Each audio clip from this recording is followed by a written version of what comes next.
વડોદરાની નવી કલેક્ટર કચેરીનું લોકાર્પણ મુખ્યમંત્રી ભૂપેન્દ્ર પટેલના હસ્તે કરવામાં આવ્યું। હવે લોકસભાની ચૂંટણી પહેલા જ નવી કલેક્ટર કચેરી ધમધમતી થશે। ગુજરાતના મુખ્યમંત્રી શ્રી ભૂપેન્દ્ર પટેલના હસ્તે નવી કલેક્ટર કચેરીનું લોકાર્પણ કરવામાં આવ્યું।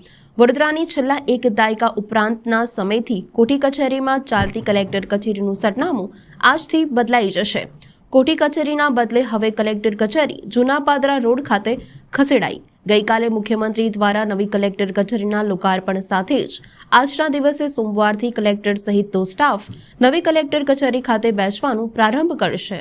ગઈકાલ તારીખ 3 માર્ચ 2024ના રોજ ગુજરાત રાજ્યના માન્ય મુખ્યમંત્રી શ્રી માન્ય ભૂપેન્દ્રભાઈ પટેલ સાહેબના વરદ હસ્તે વડોદરા જિલ્લાની નવી કલેક્ટર કચેરીનું લોકાર્પણ સંપન્ન થઈ ચૂક્યું છે અને આજથી જ કલેક્ટર કચેરી જે અગાઉ જૂની કોઠી કેમ્પસમાં બેસતી હતી અને કાર્યરત હતી તે આજ રોજથી નવા કેમ્પસ ઓપી રોડ જે વેક્સિન ઇન્સ્ટિટ્યૂટની જે જગ્યા ફાળવેલી હતી ત્યાં કાર્યરત થઈ ગઈ છે।